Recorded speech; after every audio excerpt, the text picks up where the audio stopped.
know, released a video on ongoing investigation into car meets. This is an investigation from the car meets from the 21st of September and the 22nd. As you know, Commissioner Bethel at a press conference last week. We are not stopping this investigation whatsoever. We're looking into every video, every Instagram that we're looking into, and this is part of the larger investigation that South Detectives has. So on that Sunday, which is the 22nd, around 1:40 a.m., a resident of the around 25th and Washington heard noise outside of the car meet. It was screeching wheels, burning tires, actually smelt the rubber smell in her apartment. She looked outside and saw the active car meet. She saw people standing on her car.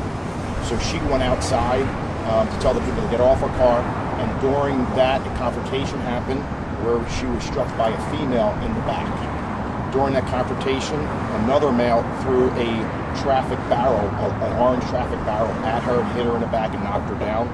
And also during that confrontation, another male pointed a gun at her, racked it, and said something. And moments later, she hears a gunshot. We did find an FCC, a cartridge casing, outside on the street. Part of this investigation is that video, and what we're asking the media to do is put that video out. We know these people are identifiable. The video is very good. It's very strong.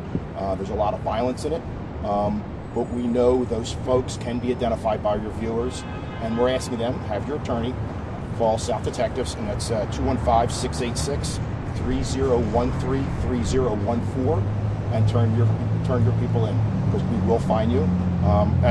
Until this time, we have investigated 50 cars. We've taken 32 cars into police custody.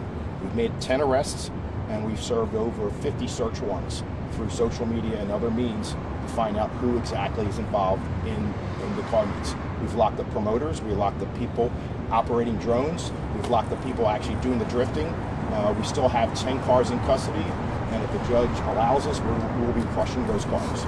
So we're taking this very seriously, and this is part of the ongoing investigation from September 21st and the 22nd. And as Commissioner Bethel said, we are not stopping. Anytime we get information or new video, we'll be putting it out there. What are people doing with her? Are they seriously hurt? What are they doing? The female is 49. She's from 25th and Washington. She lives right there. She did not seek medical attention that day. The next day, she did go to the hospital and get checked out. Mostly bruises, scrapes, and things of that nature. But obviously very, very frightened. Ray, you're looking for 3 people? Excuse me. Yeah, we're looking for 3 people. The female that threw the punch, she's around 18 to 23, a light complected black female, 5'7", about 230 pounds, and she's wearing a pink top and pink shorts, very identifiable. The next male who threw the traffic barrel, the orange barrel, Hispanic male, 20s, early 20s, 6 foot, about 140 pounds, wearing a black T-shirt with white lettering. And the third male that had a gun was a black male in their 20s, 5'5", and that's the person that pointed the gun. So in the video that you released, there's one victim.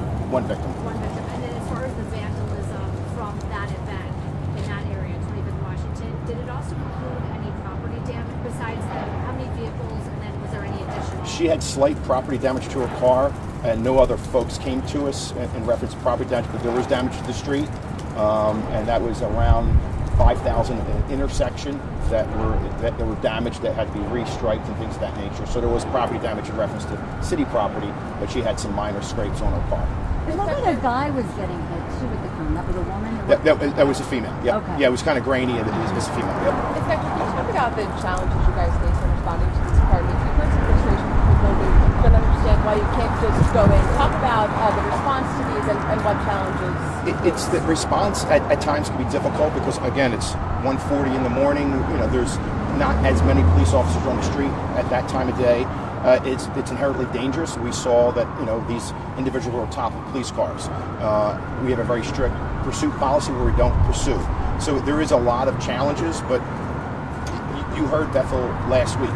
We're taking this very seriously. We're introducing new tactics that I won't explain, but we're introducing new tactics to stop this. But I believe by making arrests, going to people's houses and pulling them out of bed, taking their cars, crushing their cars, and intercepting their Instagram. And if they monetize this in any way, we're going to go after their money. So Philadelphia is not an area to do car meets. We're in contact with Maryland, New York, New Jersey. They're using our intelligence for the car meets they have out there. So we're very, very satisfied at how we're proceeding. And there's another level of investigation that will be happening. We know that there were at 11 to 13 different areas across the city, and we're using technology. If you were at multiple locations, we're going to find it. Plain and simple, we're going to find it. We're using technology to find out who was at multiple locations, and we will be sending out target letters to those individuals. 11 that night? There were 11 to 13 different locations across the city. That night? So That night, yep. Cool. The 21st into the 22nd, yes. And since that weekend, have you had any more car meetups? No, not to that scale. There have been some car meets where people meet up and show their different cars, but nothing to that scale, absolutely no. Do you think that shows what you've been doing and how it's been working? Oh, yes. Even on social media, we have the different groups that are speaking. So don't go to Philly, they're taking your cars, and just through media. It's you guys are helping us getting it out there that we're going to your house 5 o'clock in the morning. We're going to the state of Maryland 4 o'clock in the morning, working with Maryland State Police and taking people out of their beds and locking them up. Anything else you want to get across that we haven't asked? That's good. All right, appreciate it. Thank you. We Thank you. appreciate your time. Thank you. Have a good weekend. Thanks for coming out to talk to us. Sure. Yeah, we know we've been bugging you guys No, all that's day, all right. Yeah, so that's all right. thank you. Yeah. What's that? Hi. I had to read the report.